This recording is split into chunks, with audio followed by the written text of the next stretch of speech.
Class 7th इस video के अंदर हम एक्सरसाइज 12.1 के क्वेश्चन नंबर 4 से लेकर 7 तक करेंगे। तो क्वेश्चन नंबर 4 देखते हैं। इसमें दिया है identify terms which contain x and give the coefficient of x. तो हमें कुछ एक्सप्रेशंस दिए हैं, उन एक्सप्रेशंस के अंदर हमें वो वाली टर्म निकालनी है जिसमें क्या आ रहा हो, एक्स वेरिएबल आ रहा हो, और साथ में फिर एक्स वेरिएबल वाली जो टर्म होगी उसका क्या बताना हमें, कोएफिशिएंट। जैसे यहाँ पर आपको दिख रहा होगा दो टर्म है, एक टर्म क्या है वाई स्क्वायर एक्स और एक प्लस के इधर वाली टर्म है ये क्या है वाई। तो ये क्या है, एक बाइनोमियल है, एक प्लस के इधर हो गया एक प्लस के इधर हो गया। हमें देखना है कि इसमें से कौन सी टर्म ऐसी है जिसके अंदर एक्स आ रहा है। तो वो ये वाली टर्म हो गई वाई स्क्वायर एक्स। तो यहाँ पर हम लिख देंगे जो टर्म एक्स वाली है वो कौन सी है, वाई स्क्वायर एक्स। ठीक है। उसके बाद इसने कहा था कि कोफिशिएंट बताइए एक्स का। तो इसके अंदर एक्स को छोड़कर बाकी का जो बचा वो क्या होगा, वो एक्स का कोएफिशिएंट होगा। जैसे एक्स को छोड़ दिया बचा क्या, वाई स्क्वायर। तो यहां पर हम लिख देंगे कोएफिशिएंट ऑफ एक्स क्या है, वाई स्क्वायर। समझ गए। सेकंड वाला देखो, सेकंड वाले के अंदर भी हमारे पास दो टर्म है, एक टर्म है 13y स्क्वायर, एक है माइनस का 8yx। ठीक है, माइनस हमें लगाना पड़ता है। तो इसमें तो हमारे पास कोई एक्स है नहीं, इस वाले में हमारे पास एक्स आ रहा है। कौन से में, माइनस 8yx, इस वाली टर्म के अंदर आ रहा है। तो यहां पर हम लिख देंगे माइनस 8yx। उसके बाद इसने कहा था कोफिशिएंट बताइए एक्स का। तो एक्स को छोड़कर इस एक्स को हम छोड़ देंगे और इस एक्स के अलावा क्या बचा, माइनस का 8y। तो ये माइनस 8y क्या हो गया, इसका कोएफिशिएंट। ठीक है। नेक्स्ट देखो, अब यहां पर तीन टर्म है, एक है x, एक है y और एक क्या है 2। तो हमें ये इसमें ये देखना है कि कौन सी वाली टर्म ऐसी है जिसके अंदर क्या आ रहा हो, x। तो x बस इसके अंदर आ रहा है, बाकी ये कुछ भी हो, यहाँ पर y हो या z हो या 2 हो, कुछ भी हो, हमें तो बस कौन सी वाली टर्म देखनी है जिसके अंदर क्या आ रहा होगा, बस x। तो x वाली टर्म को हम यहाँ पर लिख देते हैं। इसके आगे अब कुछ भी नहीं है, तो जिसके आगे कुछ नहीं होता उसका कोएफिशिएंट क्या मानते हैं हम, 1, क्योंकि 1 इसके मल्टीप्लीकेशन में होता ही है। 1 की मल्टीप्लीकेशन कर देते हैं किसी में भी तो वही नंबर आता है। तो यहां से हमारे पास कोएफिशिएंट क्या आ जाएगा, इसका 1। ठीक है। तो अब हम फोर्थ देखते हैं, ये 2 है यहाँ पर। ठीक है, क्या है ये, 2 है। ये जेड जैसा लग रहा है लेकिन ये 2 है। तो एक कांस्टेंट है, इसे तो हमें लेना नहीं है, हमें तो बस एक्स वाले डिजिट से मतलब है, बाकी की टर्म से हमारा कोई मतलब ही नहीं है। अब यहाँ पर देखो ये 5 क्या है, कांस्टेंट, ये जेड वाला है, यहाँ पर जेड एक्स है। तो इसके अंदर ये वाली जो टर्म है इसके अंदर आ रहा है एक्स। तो हम इसी को ले लेंगे इधर, यहाँ पर जेड एक्स। अब एक्स को छोड़कर इसका कोफिशिएंट क्या बैठेगा, इसका कोफिशिएंट बैठेगा जेड। ठीक है, एक्स को छोड़कर, जैसे हर एक में हम यही चीज देख रहे हैं, एक्स को छोड़ के बाकी का क्या बचा, 1। ऐसे यहाँ पर एक्स को छोड़कर बाकी का क्या बचा, जेड। यहाँ पर एक्स को छोड़कर क्या बचा था, माइनस 8y। अब नेक्स्ट वाला देखो, इसमें दिया है 1 प्लस एक्स वाई। तो इसके अंदर दो टर्म है ऐसी जिनके अंदर एक्स आ रहा है, एक तो ये वाली टर्म है, एक ये वाली टर्म है। ठीक है, तो हम दोनों ही टर्म्स को लिखेंगे। ये कांस्टेंट है, इससे मेरा कोई मतलब नहीं है। तो यहाँ पर x हो गया और दूसरी टर्म क्या हो गई, एक्स वाई। तो यहाँ पर इस x का कोएफिशिएंट क्या बैठेगा, इसका कुछ नहीं है तो क्या मानेंगे हम, 1। और इस वाले x का कोएफिशिएंट जब 1 हो गया, अब इस वाले का देखो, इस वाले x का कोएफिशिएंट क्या बैठेगा, इस x को छोड़कर इसके पास क्या बचा, y। तो हम इसका कोएफिशिएंट लिख देंगे 1 और इस वाले का क्या लिख देंगे, y। समझ गए ना। अगर पूरी की पूरे एक्सप्रेशन के अंदर बस एक ही नंबर ऐसा है जिसके अंदर एक्स आ रहा है तो बस एक ही ले रहे थे, लेकिन इसके अंदर आपको दिख रहा होगा यहाँ पर दो आ गए, एक एक्स आ गया और एक एक्स वाई आ गया। तो हमें दोनों ही लेने पड़ेंगे, एक्स भी और एक्स वाई भी। नेक्स्ट वाला देखो, इसके अंदर ये दे रखा है 12xy स्क्वायर और एक प्लस में 25। तो एक्स कौन से में आ रहा है, इस वाले में 12xy स्क्वायर। तो इसको हम यहाँ पर लिख देंगे 12xy स्क्वायर। ठीक है, ये वाली जो टर्म है इसके अंदर x आ रहा है। अब x को छोड़कर बाकी का क्या बचा, 12 बचा और y स्क्वायर बचा। तो इसका कोफिशिएंट क्या हो जाएगा x का, 12y स्क्वायर। नेक्स्ट देखो, नेक्स्ट के अंदर हमें दो ही टर्म दे रखी है, एक दे रखी है हमें 7x और एक क्या दे रखी है, xy स्क्वायर। तो इन दोनों में ही x आ रहा है, इसमें भी x है इसमें भी x है। तो दोनों ही टर्म हमें लिखनी पड़ेंगी, 7x भी लिखना पड़ेगा और साथ में xy स्क्वायर भी लिखना पड़ेगा। तो x को छोड़कर, इस x को छोड़कर बाकी का इसका कोफिशिएंट कहलाता है वो क्या है, 7। तो यहां से हम लिख देते हैं इसका कोफिशिएंट क्या हो जाएगा, 7। और इधर वाले में इस x को छोड़कर इसका कोफिशिएंट क्या कहलाएगा, y स्क्वायर। तो यहां पर हम लिख देंगे y स्क्वायर। ठीक है, समझ गए ना। अब यहाँ पर देखो, जैसे यहाँ पर ये जो x था इसको छोड़कर क्या क्या बचा था, 12 और वाई स्क्वायर, ये यहाँ पर हमने लिख दिया था। ये पेंसिल से करके जो मैंने दिखाया ये नहीं करना आपको, ये तो समझाने के लिए बस। बी वाला पार्ट देखते हैं चलो अब इसका। तो फोर्थ का बी पार्ट दिया है, इसके अंदर कहा है identify terms which contain y square. क्या आइडेंटिफाई करना हमें ऐसी टर्म जिसके अंदर क्या आ रहा हो, वाई स्क्वायर। ठीक है, इस पर ध्यान दोगे। And give the coefficient of y square, और फिर वाई स्क्वायर का क्या बताना है, कोएफिशिएंट। बिल्कुल सेम पिछले वाले क्वेश्चन की तरह ही है। इसके अंदर हमें एक्स वाली टर्म ढूंढनी थी और फिर एक्स का कोएफिशिएंट बताया था। इस वाले के अंदर हमें क्या करना है, वाई स्क्वायर वाली टर्म ढूंढनी है और वाई स्क्वायर का कोएफिशिएंट बताना है। तो हम यहाँ पर वो टर्म लिख देंगे जिसके अंदर वाई स्क्वायर आ रहा होगा, यहाँ पर लिख देंगे उस वाई स्क्वायर का कोएफिशिएंट। तो यहाँ पर आपको दिख रहा होगा दो टर्म्स हैं, एक तो है 8 और एक क्या है, माइनस एक्स वाई स्क्वायर। तो ये माइनस एक्स वाई स्क्वायर जो है इसके अंदर वाई स्क्वायर आ रहा है, हमें वही टर्म लेनी है जिसके अंदर वाई स्क्वायर आ रहा हो। तो हम यहाँ पर ले लेते हैं इसको ही, माइनस एक्स वाई स्क्वायर। अब कोएफिशिएंट ऑफ वाई स्क्वायर कैसे बताएंगे, वाई स्क्वायर को छोड़कर जो जो चीज बचेगी वही इसका कोफिशिएंट होगा। तो क्या क्या बचा, माइनस का एक्स, तो यहाँ पर हम लिख देते हैं माइनस एक्स। नेक्स्ट देखो, इसके अंदर भी दो टर्म दे रखी है, वाई स्क्वायर वाली कौन सी है, ये। ठीक है, इसके अंदर तो 7x आ रहा है, हमें वाई स्क्वायर वाली ढूंढनी है इस वाले क्वेश्चन में। तो वाई स्क्वायर वाली कौन सी हो गई, ये हो गई 5y स्क्वायर। ठीक है, अब वाई स्क्वायर का कोफिशिएंट क्या है, वाई स्क्वायर को छोड़कर बाकी का क्या बचा, 5 बचा। तो यहां पर हम क्या लिख देंगे, 5। ठीक है, नेक्स्ट क्वेश्चन देखो, इसके अंदर दिया है 2x square minus 15x y square plus 7y square. ये जो पावर में 2 होता है इसको स्क्वायर कहते हैं। तो यहाँ पर वाई स्क्वायर वाली दो डिजिट हो गई, दो टर्म हो गई, एक हो गया माइनस 15x वाई स्क्वायर, एक हो गया 7y स्क्वायर। तो यहाँ पर हम लिख देते हैं, एक तो हो गया माइनस 15x वाई स्क्वायर और एक क्या हो गया 7y स्क्वायर। ठीक है, माइनस को मत भूल जाना, जहां भी माइनस होगा माइनस आपको शो करके दिखाना पड़ेगा, प्लस को शो करने की जरूरत नहीं है, यहाँ पर प्लस ही माना जाता है, ये प्लस का ही 5 है, लेकिन माइनस को आप शो करके दिखाओगे। अब वाई स्क्वायर का कोफिशिएंट बताना, तो वाई स्क्वायर को छोड़कर बाकी का क्या बचा, माइनस 15x, और यहाँ पर वाई स्क्वायर को छोड़कर क्या बचा, 7। तो हम लिख देते हैं, यहाँ पर आ जाएगा माइनस का 15x और इस वाले का क्या आ जाएगा, 7। ठीक है, सिंपल सा क्वेश्चन था ये। अब हम नेक्स्ट क्वेश्चन देखते हैं, क्वेश्चन नंबर 5। तो क्वेश्चन नंबर 5 दिया है, classify into monomials, binomials and trinomials. तो हमारे पास कुछ क्वेश्चंस के पार्ट दिए हैं, उसमें हमें ये क्लासीफाई करके बताना है अलग अलग कि कौन सा वाला एक्सप्रेशन जो है वो मोनोमियल है, कौन सा बाइनोमियल है और कौन सा ट्राइनोमियल है। तो मोनोमियल क्या होता है, मोनोमियल होता है जिसके अंदर एक टर्म आ रही हो। जब मैंने आपको इंट्रोडक्शन पढ़ाया था वहां पर बताया था मोनोमियल के अंदर कितनी टर्म आती है, एक, बाइनोमियल के अंदर 2 टर्म और ट्राइनोमियल के अंदर 3 टर्म। जैसे यहाँ पर एक टर्म है ये, ठीक है, तो इसको हम क्या कह देते हैं, मोनोमियल। इधर प्लस के इधर पे 3x है, प्लस के इधर 2y है, ये दोनों प्लस भी नहीं होने चाहिए, ऐसी टर्म होंगी जो कि प्लस नहीं होंगी, अनलाइक टर्म्स होंगी, तब उनको हम क्या कह सकते हैं, बाइनोमियल, क्योंकि यहाँ पर ये 2 टर्म है।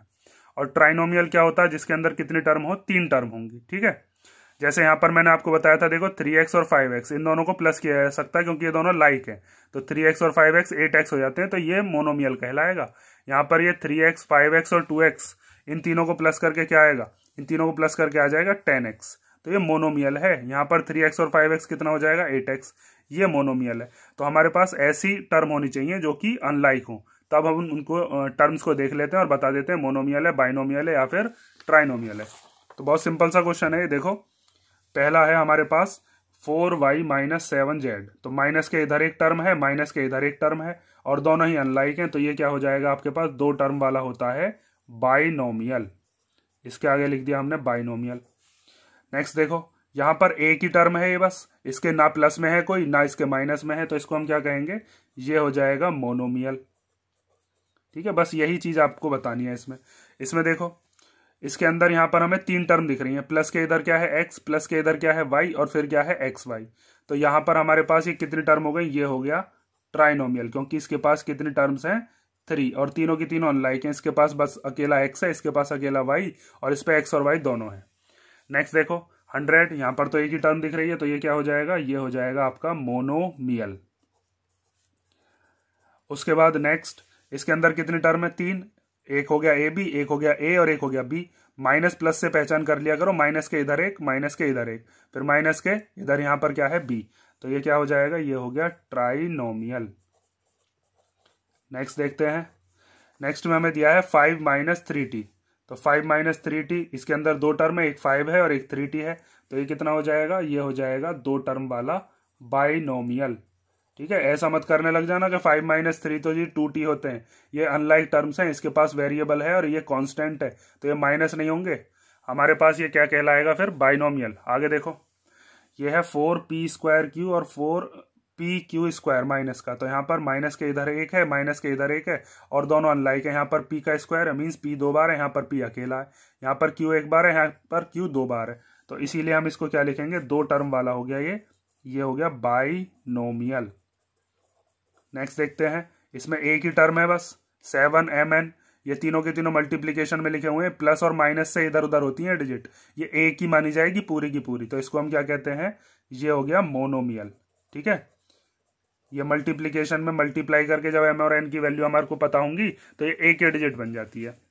देखो, प्लस और माइनस से इधर की तरफ देखते हैं, जैसे यहाँ पर प्लस के इधर माइनस के इधर z² दे रखा है, माइनस के इधर 3z और यहाँ पर प्लस 8, तो तीन हो गए ना, एक ये हो गया, एक ये हो गया और एक ये हो गया, तो यहाँ पर क्या हो गया आपका ट्राइनोमियल।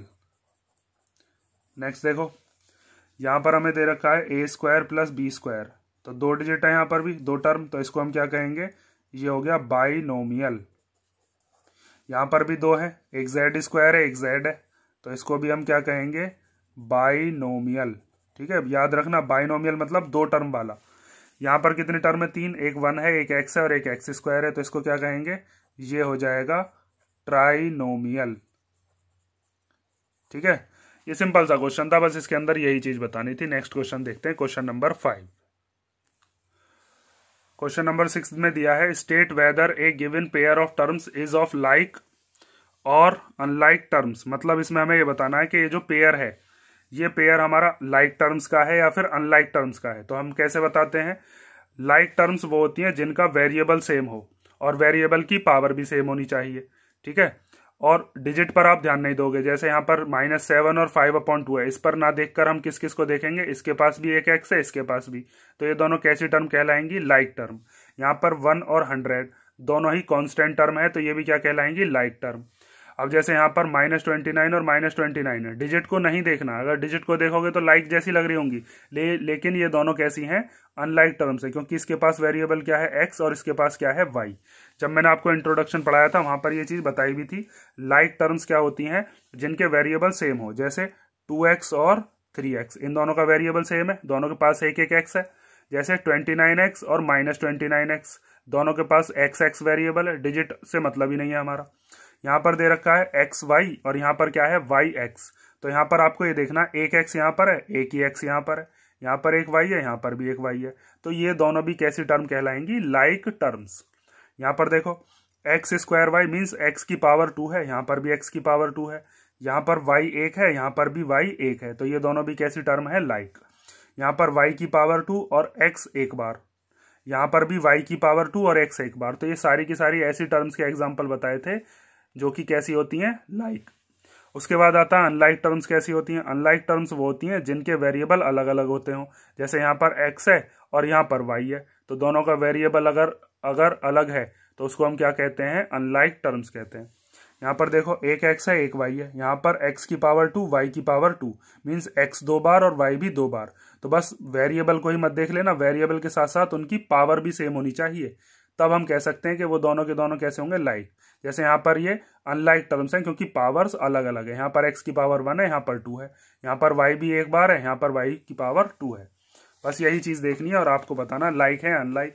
तो ये देखो, ये दोनों तो कांस्टेंट ही है, तो कांस्टेंट तो सारे के सारे एक जैसे ही होते हैं, उनको हम क्या कहते हैं, लाइक टर्म्स। लाइक टर्म्स में आते हैं ये। ठीक है, और लाइक टर्म्स की ये भी पहचान होती है कि वो प्लस और माइनस हो सकते हैं, तो ये दोनों प्लस भी हो सकते हैं और माइनस भी हो सकते हैं।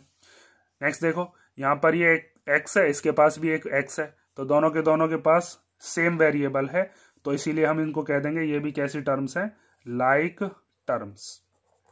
आगे देखो, इसमें यहाँ पर है -29x और यहाँ पर है -29y, तो दोनों की डिजिट तो सेम है, डिजिट से हम देखते नहीं है, हम क्या देखते हैं, वेरिएबल, तो ये दोनों की दोनों कैसी कहलाएंगी, ये कहलाएंगी अनलाइक टर्म्स।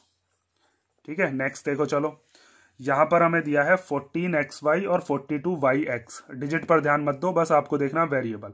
यहाँ पर एक x है, यहाँ पर भी एक x है, यहाँ पर एक y है, यहाँ पर भी एक y है। तो इसका मतलब दोनों के पास वेरिएबल सेम है। तो ये कैसी टर्म्स हो जाएंगी? Like terms. नेक्स्ट देखते हैं। इसके अंदर यहाँ पर m की पावर है 2, मतलब m है 2 बार, यहाँ पर m 1 बार है, तो अनलाइक टर्म्स हो गई। यहाँ पर p 1 बार है, यहाँ पर p 2 बार है। तो वेरिएबल तो सेम है, लेकिन वेरिएबल की पावर भी सेम होनी चाहिए। यहाँ पर पावर 2 है, यहाँ पर पावर 1 है, इसीलिए इन दोनों को क्या लिख देंगे? Unlike terms. ठीक है, क्योंकि ना तो m की पावर मैच कर रही है और ना ही p की पावर। यहाँ m 2 बार, यहाँ m 1 बार, यहाँ p 1 बार, यहाँ p 2 बार। नेक्स्ट देखते हैं। इसके अंदर दिया है 12xz और 12x² z²। वेरिएबल तो मैच कर रहे हैं, x यहाँ पर है, x यहाँ पर, z यहाँ पर, z यहाँ पर, लेकिन यहाँ पर x 1 बार, यहाँ पर x की पावर 2 मतलब x 2 बार, यहाँ पर z 1 बार, यहाँ पर z की पावर 2 मतलब z 2 बार है। इसका मतलब ये दोनों भी क्या कहलाएंगी? Unlike terms. वेरिएबल सेम होनी चाहिए, लेकिन उनकी पावर भी कैसी होनी चाहिए? सेम होनी चाहिए। क्वेश्चन 6 में बस यही था। आप क्वेश्चन नंबर 7 देखते हैं।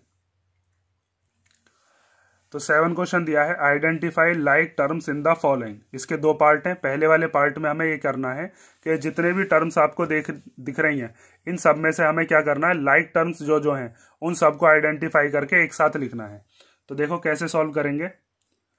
जैसे सबसे पहला नंबर है -xy², तो हम इसको लिख लेते हैं -xy²। ठीक है, इसके साथ इसके ब्रैकेट के अंदर हम वही वाली डिजिट लिखेंगे जो इसके जैसी है, मतलब लाइक टर्म्स हैं जो इसके जैसी। तो वो कैसे पहचान करेंगे? इसके अंदर एक x है और y की पावर 2 है, मतलब ऐसा नंबर हमें ढूंढना है या ऐसी टर्म ढूंढनी है जिसके पास एक x हो और y की पावर क्या हो? 2। तो देखो ये वाला नंबर तो हमने ले लिया। अब ऐसा नंबर ढूंढते हैं इनमें से जिनमें से एक के पावर x हो और y की पावर 2 हो। तो यहाँ पर तो है नहीं, यहाँ पर तो x 2 है और y अकेला है। आगे चल के हमको ये वाला जो नंबर है, ये नंबर ऐसा दिखा जिसके पास x 1 है और y की पावर 2 है, तो वो बिल्कुल इसके जैसा ही है। तो इसको हम उठाकर इसी के साथ ब्रैकेट में लिख देंगे 2x y की पावर 2। ठीक है, ये दोनों की दोनों लाइक टर्म्स हैं, इसीलिए इन दोनों को इस ब्रैकेट में लिख दिया। अब आगे बढ़ते हैं। सेकेंड टर्म है हमारे पास कितनी? -4yx², मीन्स y अकेला और x 2 बार। तो इसको लिखते हैं यहाँ पर -4yx²। अब इसके जैसी टर्म ढूंढनी है जिसके अंदर y 1 बार हो और x की पावर 2 हो। तो ऐसी टर्म ये वाली है, देखो, जिसके अंदर y 1 बार है और x की पावर क्या है? 2। तो हम इसको इसके साथ लिख देते हैं 20x की पावर 2 और y। ठीक है, नेक्स्ट आगे देखते हैं। अब चलो, यहां पर दे रखा है हमें 8x²। तो पहले हम 8x² लिख देते हैं और फिर इसके जैसी अगर कोई टर्म है तो उसको इसके साथ लिखा जाएगा। एक जैसी मतलब लाइक टर्म। तो 8x² के जैसी देखो, एक तो ये हो गई -11x², इसके पास भी x² था, इसके पास भी x² है, और एक टर्म ये रही -6x²।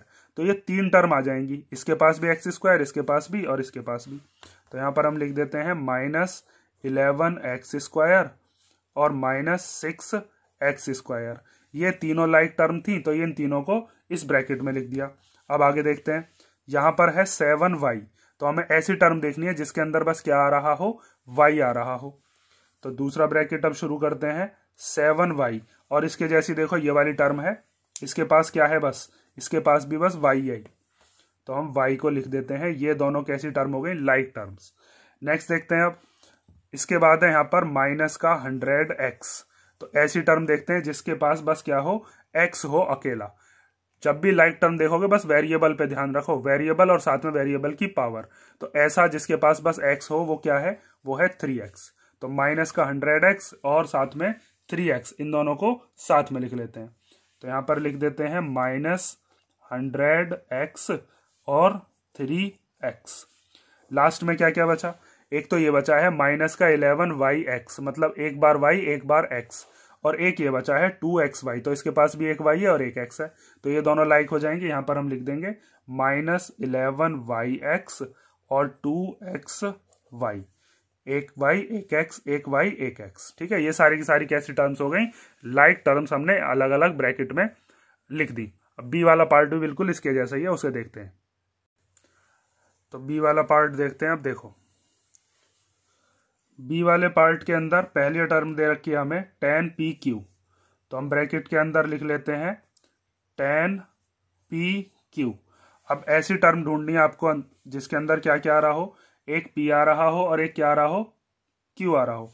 तो ऐसी देखिए, एक तो ये दिख रही है मुझे, एक ये है माइनस का 7QP, एक बार P एक बार Q, इसमें भी एक बार P एक बार Q, और एक ये दिख रही है 78QP, एक बार P है एक बार Q है। तो इन तीनों को लाइक टर्म्स को एक साथ लिख देंगे, -7QP और 78QP। ठीक है, अब आगे देखते हैं। आगे है हमारे पास क्या, 7P। ऐसी टर्म ढूंढनी है जिसके अंदर P आ रहा हो। तो एक ये रहा एक ये रहा, ये दोनों ही है जिनके अंदर P आ रहा है, इसमें भी और इसमें भी। तो इनको लिख देते हैं साथ में 7P, 2405P। लाइक टर्म्स देखने के लिए वेरिएबल देखते हैं बस। आगे देखो, हमें देखना है जिसके अंदर बस Q आ रहा हो। तो एक तो है 8Q और है Q वाली ये माइनस का 100Q। तो 8Q और माइनस 100Q को साथ में लिख लो। तो यहां पर आ गया 8Q, -100Q। आगे देखते हैं, यहां पर है -P²Q², P की पावर 2 और Q की पावर 2। तो एक तो ये वाला हो जाएगा और एक ये वाला हो जाएगा। इसके पास भी P की पावर 2 है और Q की पावर 2 है। तो इन दोनों को साथ में लिख लेते हैं अब। तो क्या क्या हो गया, -P²Q² और साथ में 12Q²P², 12Q²P²। आगे देखते हैं अब, माइनस का 23, मतलब ये कांस्टेंट है, इसके पास कोई वेरिएबल ही नहीं है। अब हमें ऐसा ही देखना है जिसके पास कोई वेरिएबल ही ना हो। तो वो क्या है, 41। ये दोनों के दोनों कांस्टेंट कहलाते हैं। जिनके पास वेरिएबल नहीं होते उन्हें कांस्टेंट कहते हैं। -23, 41। नेक्स्ट देखो, उसके बाद क्या क्या बचा, ये बचा -5P²। तो हमें ऐसा देखना है जिसके पास क्या आ रहा हो, P² आ रहा होगा। तो P² वाला कौन सा है, ये वाला है जिसको हम कह रहे हैं 701P²।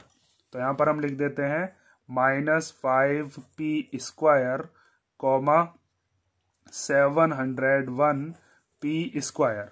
उसके बाद दो बचे हैं हमारे पास, एक तो बचा है 13P²Q और एक बचा है QP²। मतलब P 2 बार, यहाँ पर भी P 2 बार है, मीन्स P की पावर 2, यहाँ पर भी P की पावर 2, यहाँ पर Q एक बार, यहाँ पर भी Q एक बार। तो ये दोनों भी कैसी टर्म है, लाइक टर्म्स। इनको हम अलग ब्रैकेट में लिख देते हैं, 13P²Q और QP²। ठीक है, बिल्कुल सिंपल सा क्वेश्चन था। इसी तरीके से आपको फर्स्ट क्वेश्चन दिया था और इसी तरीके का बी वाला इसका पार्ट दिया है। और आपकी ये एक्सरसाइज 12.1 खत्म हो गई। अब हम नेक्स्ट वीडियो में देखेंगे इसकी नेक्स्ट एक्सरसाइज। किसी क्वेश्चन में कोई प्रॉब्लम हो तो कमेंट कर देना।